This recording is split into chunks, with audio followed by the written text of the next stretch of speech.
Happy Halloween!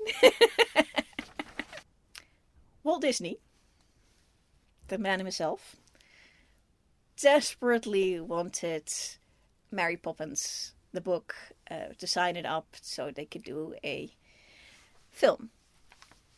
Years he pursued the author to get the book, and it didn't look like it was going to happen. And in that time, he also sourced this book, which was Bedknobs and Broomsticks, a series of, I think it stuck two books in the same general style, like Mary Poppins, episodic. It was another one of those children's books that was meant for reading to kids at night, just an adventure every chapter about in this case, a witch lady who had some kids running after her. As a standby for if he wasn't able to get Mary Poppins, he was going to do this. He did get Mary Poppins. He did do Mary Poppins. And then he had this on the shelf in the process, being that there was some... the same people who did Mary Poppins also started doing for this. And going, maybe Mary Poppins number 2. And they even asked Julie Andrews, who turned it down. Very wise. It's different enough, but it's very obviously meant to be in the same style as Mary Poppins. The story is different. To show that it's different, they set it in a different time. I think the books are not specifically set in any time. This is very specifically set in a time. Like the opening sequence shows you when it is, and it actually says 1940 England. Which is, for the people who lived in 1971 or now, it's the Battle of Britain time. Battle of Britain was the entire winter of 40-41. The Germans attacked England, southern England, the coastline. The Battle of Britain was repelled, and then the Germans stopped attacking England like that. There was some left, but not as considered effort as this, but at the time they didn't know that the Germans had overreached themselves, that it was never going to work, but they didn't know that, so they took it very, very seriously. And this film, 1971, every film, when they're made in their own period, something else will slot into there because that is the zeitgeist. The zeitgeist of that time was a television show called Dad's Army, which is a British show about the Home Guard. So the Home Guard is in this movie, and it's like slotted in without giving any explanation, because nobody in 1971 needs explanation, because they've been watching this show for at least 3 years already, and I think the whole thing ran for 14 years. Everybody knows what and who the Home Guard was. And so it doesn't need to be explained, and therefore it isn't kind of explained in this movie, which I think is now a bit of a detriment. Now you have to have a little bit of a history lesson to figure out what the hell are these old geezers walking around the floor doing? They're the Home Guard. When Battle of Britain was going on, everybody who was male and able-bodied was off to the army and therefore away. But the coast of England was really, really long, and it had to be defended and paroled. And the Battle of Britain was all fighter planes, and they would come over, and if they saw a light, they would drop a bomb on it. So no lights. And Home Guard's job was to make sure that everybody stuck to the no lights at night mandate, which sucked. So literally from sundown, no lights. So lights off, like that. And, that sucked for the entire duration of World War II, basically. But because the Germans never completely stopped, and the threat certainly never stopped. But so, Home Guard is important. The television show has them as a funny old geezers doing funny old things, which is in 1971. I suppose it's 30 years later. Fair, but it's not a comedy. And what I like about this movie, Bedknobs and Broomsticks, it's not about World War II, yet it is. And the parts that are about the war are about fighting against the Germans, against an invasion. They take every part of that seriously. Even though there's some funny scenes in there, and some Germans are getting their ass kicked by an armor that is magically literally kicking his ass, like kick, which is funny. But the valor part of the entire storyline, they keep that very strongly. So that's I think if you're doing a film that has funny elements about war, valor is not funny, can never be funny. So even the Germans' valor is not taken in question. They take that serious, but they are there to do whatever it is they're doing. Getting them kicked out. That's the funny part. That's the kicking ass part. Not about valor. That's it's kind of what the film is, not at all about World War II. But I was going, oh my God, I'd forgotten, because I was talking to the Peanut Gallery about watching it, and then we started watching it, and then she said, oh, you know what, World War II. And I was going, this is not about World War II, but it is. It's more because World War II is part of Bertiana, and this is about Bertiana. It's about being very British and doing all the things that Mary Poppins would have done, but didn't do that in that movie. So they're doing it here, basically. And one of the things they do is do magic, like the way that Mary Poppins did, like a sort of sleight of hand magic and some like that. But no, this is straight up a witch. Eglantine is a witch, and she makes no real bones about it. So there's some bones, but not much. But she is trying to do actual spells, like incantations and riding a broomstick and all those things, and in a way that Mary Poppins would not have done. But the way the film is structured, the way the film is set up, the woman with the kids, and then also a male figure comes up, played by the exact same actor as the one in Mary Poppins. I think this actually is a better part for him. He's better here. Yeah, the elements are the same. So it's fair to say that this is a very similar. The meta is definitely similar. And I think it's fair that Julie Andrews turned this one down for fear of being typecast. Because absolutely. But I think that Angela Lansbury as Eglantine is sufficiently different. Different flavor, different style, that it becomes a new thing. And I think that's actually what saves it, is that Angela Lansbury is very different from Julie Andrews. And the kids, of course, are different kids because it's that many years later, and the kids, they tend to grow up, so you cannot reuse your kids. They're very cute, very good, actually. I don't think, I think they're in the IMDb doesn't say much that they've done much else. So if they've done anything, it's on stage and not on film. They were fine. They were just fine. A film is very strong with Bettiana, and where in Mary Poppins they have the scene with the tea party. They have here a dancing in Portobello Road, which is very a British. I'm trying to say that it's not it's the similar style, but not the same, sufficiently different. And I think maybe the World War II storyline saves it, because then there's a reason for Eglantine. Eglantine had a correspondence course with a Professor Amelia Brown of London for becoming a witch. He would sell her. She would send him money, and he would send her spells, and then she'd try them out, and they'd work. Sometimes better than other times, but they'd work. And then when the kids arrive from London as refugees, which is also very. The kids, They arrive from London as refugees, but the film, because 1971, and it's only 30 years after the war, doesn't explain. They say it, and they actually do parcel these kids out to different families.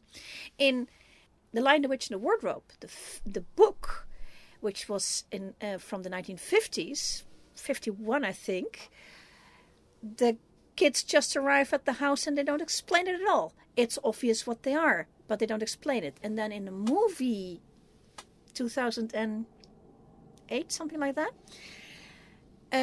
of The Lion, Witch, and the Wardrobe, they have to explain it in full detail because where are these kids coming from? And this is in the in-between stage. Everybody knows why these kids are there and being parceled out, but they are being parceled out just to show what's going on. So these kids are being thrust at Eglantine, who happens to have a cottage. So you're taking kids. And she's going, okay. And this could have been a big, annoying to-do of I hate it and I don't want it. But she sort of goes, it's not what I planned, but okay. And she takes them to her house and says, okay, this is the only bedroom I have available is my father's old bedroom. Please don't touch anything. And these kids, and that's 2 boys and a girl, ages 5 to 11, maybe? 10. They don't tear down the place. They don't mess it up. And I'm going, wow, that's very convenient is not the right word, but very accommodating from everybody involved. She's accommodating, she let them in. They really want to go back home to London. They're Londoners, they want to go home, but because they don't have their kids, they don't really understand why they had to leave. They want to go home. But they don't tear up her house. They don't. They do a little bit of gentle blackmail. It's just the oldest of the 3, the boy, does some gentle blackmailing towards her when they figure out that she's a witch, because they really want better food because she's eating too healthily. They want some bangers and mash once in a while because kids. Fair enough. But on the whole, this could have been an absolute shitfest of a situation, and it's not. The shitfest happens when Eglantine is waiting for one of the spells, the final spell to arrive from London from her professor, and then she gets a letter instead that says, due to the war we had to close the school, so no last spell. And she goes, I need that spell. And she had already given the kids, because of the little blackmail, a travel spell, which had given to the youngest kid. And then she said, please, can I use this travel spell to go to London, because I need to go see the professor. I need that last spell. And that's the story. They go off to London. That's where I end up in Portobello Road, because it turns out the spell was in a book, and the book... one half went that way and the other half went that way, and somewhere in Portobello Road, so have at it. And they go to look for the spell. It's a good adventure to get the spell. And it's an old movie, so you've seen it. What I liked about it is that she wants that spell so much, right at the end, when the Germans do come to her town, and... the gentleman, they do meet the professor, and he turns out to be he's a gentleman, but he's a bit of a shyster. And then do a little bit of run around. It could have been a lot worse than it was. So they end up back at the little cottage with the spell, with the professor and the kids, and then the Germans are there suddenly, holding everybody to hostage. The professor had tried to leave, but he comes back. He comes back, and what I like about the conclusion is that, yes, he comes back and he helps her to get to the point where she can use the spell, but she saves the day. She is the one who saves the day. He helps, but she saves the day. And The most epic scene, which everybody remembers who's seen this movie, is when she, in the little town, the town hall, I think it's like maybe it's a church or a town hall, has a little museum, and it has like armors and uniforms and halberds and all that kind of stuff from olden days. And she uses her locomotion spell to animate everything. So you have knights, armors of knights and armors of knights' horses, right? They're riding on the... and you have dragoons, and you have roundheads, and you have... and royalists who were opposed in those days when they were still real, but there's just the clothing. And they're all marching. When the Germans come... which was just a U-boat with some people in it, but still, the entire coastline is full of, the visible coastline is full of these historical costumes, and they're ready to kick some German ass, and they do. And that's a scene that everybody remembers. And I because that's got Eglantine on her broom, which she finally managed how to ride the damn thing. She keeps forgetting her spells, and she's a really bad witch. She's on her broom, leading the costumes into battle against the Germans. And their asses get really, really kicked. Another thing I liked about the movie, because I'm Dutch, but I do understand German. The German was real in this thing. I think there was only one person where I'm going, that they did a little bit of copying. That's fine. But everything is real, and not everything was subtitled. Some of it was, where it was really important. But some of the banter between the Germans, it was not subtitled. Doesn't need to be. But it was correct. It was all correct. Which is, wow. Another thing that was correct in Portobello Road earlier, when they have I don't understand what. I think that's maybe the tea partying on the ceiling counterpart for Portobello Road is they start dancing for no reason, and there's literally no reason for it. There's not even a spell going on. And they're going, why are they dancing? I mean, I'm enjoying it, but why are they dancing? And I think. Because I did already see when I was looking at the ladies, they're going, yeah, that's not 1940 skirts. And it turns out, yeah, they're not wearing 1940 skirts because they're going to be doing dancing. 1940 skirts are very tight. They're pencil skirts. They're not dancing. So they have more like an A-line dress skirt going on, which is a little bit, it's more 1951 than it is 1941. So fair enough, but it's because they're dancing. And what I liked about the dance scene is that, yeah, you have the 1940 people dancing, some soldiers dancing, and then walk in a bunch of Sikh soldiers dancing, and they dance in a Sikh way. And then a bunch of Scots come in, and they dance in a Scottish way. And I really did like it. And then it sort of devolves in a big Jamaican jamboree with lots of stuff. I still don't know why the dancing is going on. I mean, to the point that Eglantine is looking for books, trying to find her spell, but people are dancing around it, and they just drag her along, and then she starts dancing as well. There is just no reason for it. I don't understand. Enjoying it, but why? And that's the only place in the movie where I sort of go, why? And most other stuff makes sense. They find out that the spell is, it was in a book, but it was ended up in a possibly mythological place where animals have been magicked to be anthropomorphic, so talk and walk upright, and sort of go, oh, that doesn't exist. And then the little kid says, yes, it does exist. It's in my coloring book. And so because they have a magical travel spell, they can go to a magical place, and they do. And then you get the whole sequence of an animation, which is pretty interesting.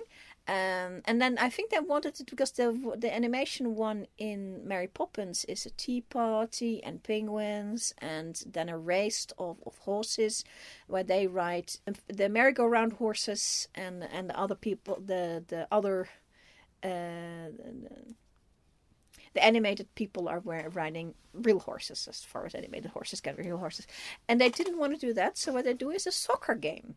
They have these animals, which is a group of more predatory animals against a group of slightly less predatory animals in a soccer game. And then our professor, Emilius, has to referee this, which is very funny, but it's soccer, not rugby or American football.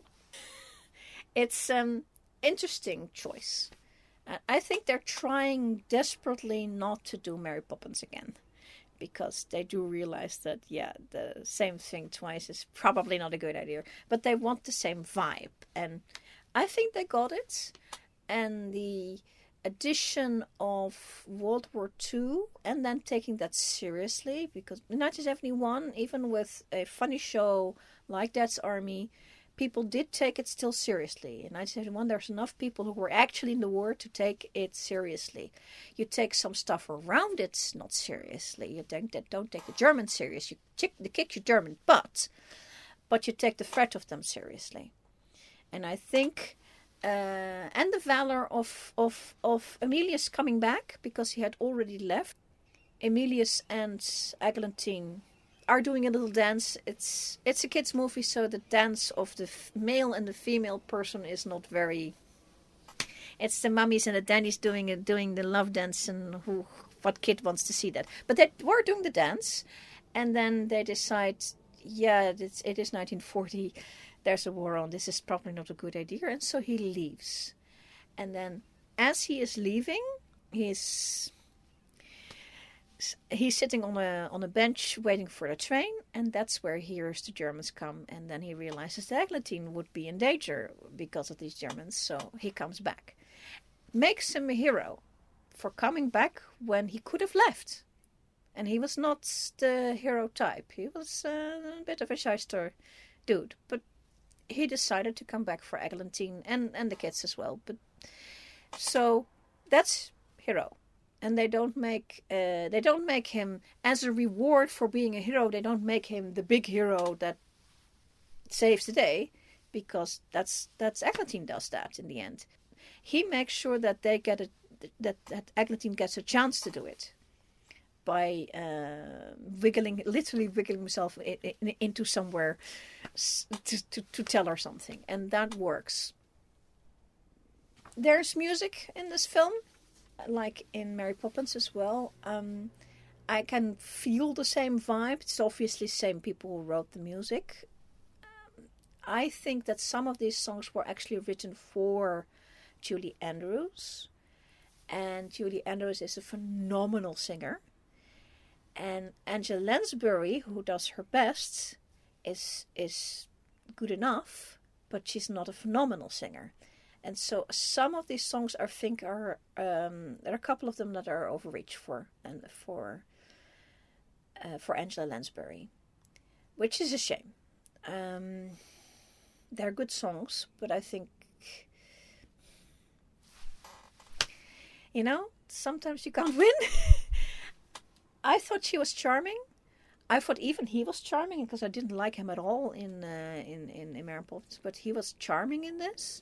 The kids are charming for something that looks like it's on paper could not have worked. It works pretty well.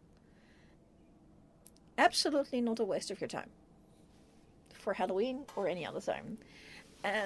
But the preface of knowing a little bit of something about home guard and stuff like that, it ends up with him quite weirdly joining the army, which is, I think he's too old, so that wouldn't work. But it's a kind of a cartoon in that sense. It's not meant to be taken too seriously.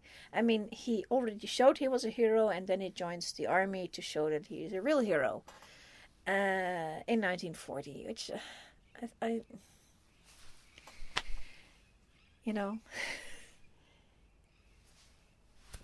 I liked it. And World War II notwithstanding, that is my opinion, and I'm sticking to it.